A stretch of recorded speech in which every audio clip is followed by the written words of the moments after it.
Marlene Munro جو ایک ہالی ووڈ ایکٹریس ہے، وہ لوگوں سے بار بار یہ کہتی تھی کہ سرخ لپسٹک لگاؤ اور تھوڑا سا جیو۔ وہ اس بات سے اچھی طرح واقف تھی کہ لپسٹک لگانے سے دوسرے لوگوں پر بہت اچھا اثر پڑتا ہے۔ مائی کیوریس فرینڈز، کیا آپ نے کبھی سوچا ہے کہ کیسے رنگ کی یہ چھوٹی سی ٹیوب کسی بھی شخص کے پر اثر اور بااعتماد ہونے کی وجہ بن سکتی ہے؟ یہ جسے آپ دیکھ رہے ہیں، اس کی اصل تاریخ کیا ہے؟ وہ پہلا شخص کون تھا جس نے لپسٹک لگائی تھی؟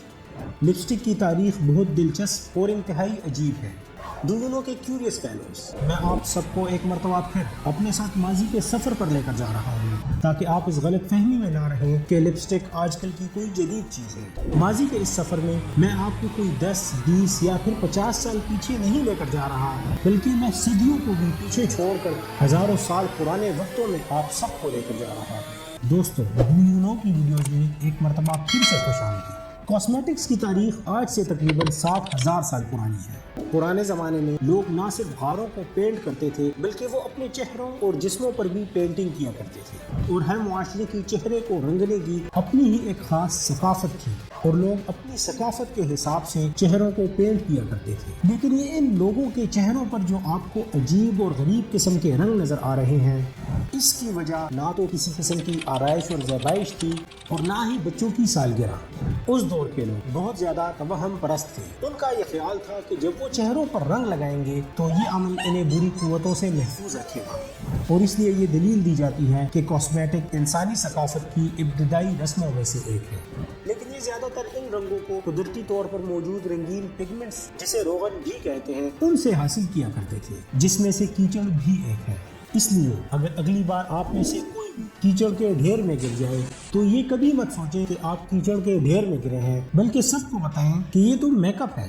دوستو، مذاق ایک طرف، یہ تو بالکل شروع کے دور کی تہذیبی تھی، لیکن پھر اس کے بہت بعد میں چہرے کی یہ پینٹنگز آرائش اور خوبصورتی کے لیے بھی استعمال ہونے لگی۔ اس کے بعد کے دور میں پھر لوگوں نے ہونٹوں کو بھی رنگ کرنا شروع کر دیا تھا۔ دونوں کے کیوریس فیلوز، سومیرین تہذیب کے لوگ وہ پہلے لوگ تھے جنہوں نے سب سے پہلے اپنے ہونٹوں پر رنگ لگانا شروع کیا تھا۔ اس وقت جتنے بھی رنگ تھے وہ زیادہ تر مختلف قسم کے پھلوں سے اور مٹی سے حاصل کیے جاتے تھے، اور اسی طرح اگر آپ میسوپوٹیمیا تہذیب کی عورتوں کو دیکھیں تو انہوں نے ہونٹوں کو کلر دینے کے لیے قیمتی جواہرات کا استعمال کرنا شروع کر دیا تھا۔ یہ وہ دور تھا جب مصر میں بھی کاسمیٹکس کا استعمال شروع ہو گیا تھا۔ مصر کے لوگ میک اپ کے استعمال کو دولت کی نشانی سمجھتے تھے، اور یہ اپنے دیوتاؤں سے کچھ بھی مانگنے سے پہلے بھرپور میک اپ لگایا کرتے تھے۔ ان کا خیال تھا کہ جب یہ میک اپ لگا کر دیوتاؤں کے سامنے پیش ہوں گے تو اس طرح سے ان کی ہر ایک مراد پوری ہوگی۔ مصر میں مرد اور عورت سب میک اپ وغیرہ لگایا کرتے تھے۔ اس وقت ہر کسی کے پاس چہرے اور ہونٹوں پر لگانے کے لیے سرخی مائل رنگ ضرور ہوتا تھا، اور اس کے بعد پھر کالا اور سفید رنگ بھی لوگوں میں مقبول ہونا شروع ہو گیا۔ دوستو، ہائیروگلائفکس کے بارے میں سوچیں، آپ کے ذہن میں بھی وہی تصویر آ رہی ہے نا جو میں سوچ رہا ہوں۔ سرخ رنگ اس دور میں بہت زیادہ مقبول تھا، اور ہر کوئی اس رنگ کو حاصل کرنا چاہتا تھا، کیونکہ ہر کسی کو اس بات کا یقین تھا کہ یہ رنگ صحت مندی کی علامت ہے، اور اس رنگ کا استعمال کرنے والا صحت مند رہے گا۔ اس رنگ کی مقبولیت کی ایک اور خاص وجہ یہ تھی کہ یہ اس وقت سب سے زیادہ آسانی سے دستیاب بھی تھا۔ مصر کے لوگ کیچڑ کے علاوہ میک اپ مصنوعات بنانے کے لیے، دوستوں میک اپ مصنوعات سے مراد یہاں رنگ بنانے کے لیے کچھ دوسری بھی قابل اعتراض قسم کی چیزیں استعمال کیا کرتے تھے۔ مثلا انہوں نے دوسرے ممالک سے کچھ خاص قسم کے کیڑے منگوائے جنہیں کرمیز کہا جاتا تھا۔ یہ انہیں کچل کر سرخ رنگ کا ایک چمکدار روغن حاصل کیا کرتے تھے، لیکن یہ کام بہت مشکل تھا کیونکہ صرف 1 پاؤنڈ ڈائی بنانے کے لیے تقریباً 70,000 کیڑوں کو کچلنا پڑتا تھا۔ اس کے کچھ عرصہ کے بعد انہوں نے پھر ایک نیا تجربہ کیا، اور انہوں نے ان کیڑوں کے ساتھ ساتھ چیونٹیاں بھی اس میں شامل کرنا شروع کر دی، جس سے ملنے والا سرخ رنگ مزید گہرا ہو گیا۔ دوستو، اس ملکہ کو غور سے دیکھیں، یہ کلیوپیٹرا ہے۔ اس نے بھی وہی رنگ لگایا ہوا ہے جو کیڑوں کو کچل کر حاصل کیا جاتا تھا، اور اس سے بھی بڑھ کر حیران کن بات یہ ہے کہ وہی رنگ جو کیڑوں سے حاصل ہوتا ہے وہ آج بھی لپسٹک کے ساتھ ساتھ کھانے کی مصنوعات، ادویات اور پینٹس وغیرہ میں شامل کیا جاتا ہے، جبکہ مصری لوگ ان کیڑوں اور کچھ دوسرے نقصان دہ مادوں کے علاوہ اس میں سیسا بھی ایڈ کیا کرتے تھے۔ یہ صحت کے لیے بالکل بھی ٹھیک نہیں تھا۔ لیکن وہ پھر بھی اس کا استعمال کر رہے تھے، اور اس کے بعد کے ادوار میں صرف سرخ ہی وہ خاص رنگ نہیں تھا جسے لوگ ہونٹوں پر لگایا کرتے تھے، بلکہ اس کے بعد لوگ ان مچھلیوں کے جسم کے اوپر موجود ان موتیوں کو خشک کرتے اور پھر باریک پیس کر ہونٹوں پر لگایا کرتے تھے۔ یہ کچھ چیزیں ایسی ہیں جو آج تک کاسمیٹکس میں استعمال ہو رہی ہیں۔ ڈو یو نو کہ کیوریس فیلوز، یہاں میں آپ کو ایک بات بتانا بہت ضروری سمجھتا ہوں۔ مصری لوگ اپنی ممیوں پر بھی میک اپ مصنوعات کا استعمال کیا کرتے تھے، اور اس کی وجہ یہ تھی کہ ان لوگوں کا خیال تھا کہ یہ عمل انہیں دوسری دنیا میں بھی عزت اور وقار بخشے گا۔ لیکن اس دور میں صرف مصر کے لوگ ہی وہ خاص لوگ نہیں تھے جنہیں میک اپ وغیرہ لگانے کا جنون تھا، بلکہ چین کے لوگوں نے بھی اپنے ہونٹوں کی حفاظت اور خوبصورتی کے لیے موم کا ایک مرکب تیار کیا تھا۔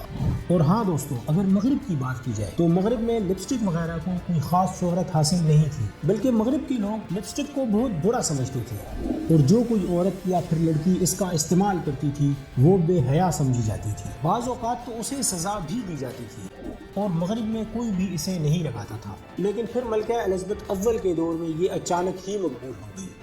دوستو، تاریخ میں اس کا ذکر کہیں بھی موجود نہیں ہے کہ ملکہ الزبتھ اول کے دور میں یہ کس طرح سے مشہور ہوئی، لیکن تاریخ دان اس بات کی گواہ ہے کہ ملکہ الزبتھ اول مغرب کی وہ پہلی عورت تھی جسے میک اپ وغیرہ لگانے کا شوق تھا، اور اسی کی وجہ سے اس کا رجحان بڑا تھا، اور یہ ملکہ لپسٹک کو بہت زیادہ پسند کیا کرتی تھی۔ اس دور میں لپسٹک کی جتنی بھی ورائٹی تھی وہ سب اس ملکہ کے پاس موجود تھی۔ یہ روزانہ سفید پاؤڈر اور لپسٹک کا استعمال کرتی تھی۔ اس کو اس بات کا پکا یقین تھا کہ لپسٹک میں بہت سی شفا بخش قوتیں ہیں اور یہ صحت کے لیے بہت مفید ہے، اس لیے یہ تو کبھی کبھی اتنی زیادہ مقدار میں لپسٹک لگاتی تھی کہ اس کے ہونٹ 1 انچ لپسٹک میں چھپ جاتی تھی۔ یہ اس عمل کو بہت عرصے تک کرتی رہی، اور دوستو مجھے حیرت ہے کہ اس نے یہ سب کیسے کیا ہوگا، کیونکہ اس دور میں لپسٹک میں سیسا اور اس جیسے دوسرے بہت سے نقصان دہ مادے شامل کیے جاتے تھے، اور مجھے حیرت اسی بات کی ہے کہ اسے کیوں اس بات کی خبر نہ ہو سکی کہ وہ زہر کا استعمال کر رہی ہے۔ اور اس وقت لپسٹک صرف ملکہ الزبتھ اول ہی نہیں بلکہ پورے یورپ میں تقریباً 50% سے زیادہ شادی شدہ عورتیں اور تقریباً تمام اداکارائیں استعمال کرتی تھیں۔ ملکہ الزبتھ اول کے بعد پھر ملکہ وکٹوریہ کا دور آیا۔ یہ ملکہ الزبتھ اول کے خلاف تھی، اور یہ میک اپ مصنوعات اور خاص کر لپسٹک کو تو بالکل بھی پسند نہیں کرتی تھی۔ اس ملکہ کے نزدیک یہ غیر اخلاقی چیز تھی، لیکن یہ ملکہ کسی اور کو لپسٹک وغیرہ لگانے سے منع نہیں کرتی تھی، مگر جب یہ اس کا استعمال نہیں کر رہی تھی تو اس کے استعمال نہ کرنے کی وجہ سے یہ چیزیں فیشن سے آؤٹ ہو گئی، اور پھر اس ملکہ کی وجہ سے تقریباً 80 سال تک پورے ملک میں کوئی بھی لپسٹک کا استعمال نہیں کر سکا۔ لیکن اس دور میں پھر بھی کچھ عورتیں ایسی تھیں جو کبھی کبھار چھپ کر لپسٹک کا استعمال کیا کرتی تھی، مثلاً اداکارائیں وغیرہ، یا پھر ایسی عورتیں جنہیں لپسٹک وغیرہ لگانے کا بہت شوق تھا تو وہ ہلکے رنگ کی بام خرید لیتی تھی اور انہیں ہونٹوں پر لگایا کرتی تھی، اور اگر کوئی ان سے اس کی وجہ پوچھ بھی لیتا تھا تو وہ جواب میں صرف اتنا ہی کہتی تھی کہ میرے تو ہونٹ پھٹ رہے تھے اور میں نے ہونٹوں کی نمی کے لیے بام لگایا ہے۔ اور اس کے بعد پھر جب 19ویں صدی ختم ہونے کے قریب تھی، اس وقت ایک مرتبہ پھر ننگے ہونٹوں کا رواج ختم ہونا شروع ہو گیا۔ جیسے کہ آپ جانتے ہیں دوستوں کہ اس کے بعد لوگوں کی لپسٹک اور کاسمیٹکس وغیرہ میں دلچسپی بڑھنے لگی تھی، اور اب باقاعدہ طور پر لپسٹک کی صنعت وجود میں آ گئی تھی۔ سب سے پہلے ایک دھاتی سلنڈر نما ٹیوب لپسٹک کی ایجاد نے اس کے مشہور ہونے میں اور بھی مدد کی، اور یونائٹڈ اسٹیٹس میں جیسے ہی ایکٹریسز وغیرہ اسٹیج سے فلم پروڈکشن میں منتقل ہوئی، اب لپسٹک کو بدکاری کے بجائے گلیمر کے طور پر دیکھا جانے لگا۔ اس دور میں بہت زیادہ میک اپ لگانے والی اداکارائیں اور خاص کر گہرا سرخ لپسٹک لگانے والی ایکٹریسز کو اسٹائل آئیکن کے طور پر دیکھا جانے لگا، اور پھر 1912 میں وہ عورتیں جو ووٹنگ کے لیے جلسوں میں شرکت کیا کرتی تھی انہوں نے بھی لپسٹک وغیرہ کا استعمال کرنا شروع کر دیا تھا۔ یہ اسے آزادی کی علامت کے طور پر استعمال کیا کرتی تھی۔ یہ وہ وقت تھا دوستو کہ اب عورتوں نے گھروں سے باہر جاتے ہوئے بھی میک اپ کا استعمال کرنا شروع کر دیا تھا۔ دوستو ہم سب آج تو اسے ایک عام سے عمل کے طور پر دیکھتے ہیں، لیکن اس وقت یہ ایک چونکا دینے والا عمل تھا۔ بہت سے لوگ اس رویے کے خلاف احتجاج کر رہے تھے کہ اسے روکنا چاہیے، لیکن اب لپسٹک اور میک اپ کے نصیب میں صرف عروج تھا۔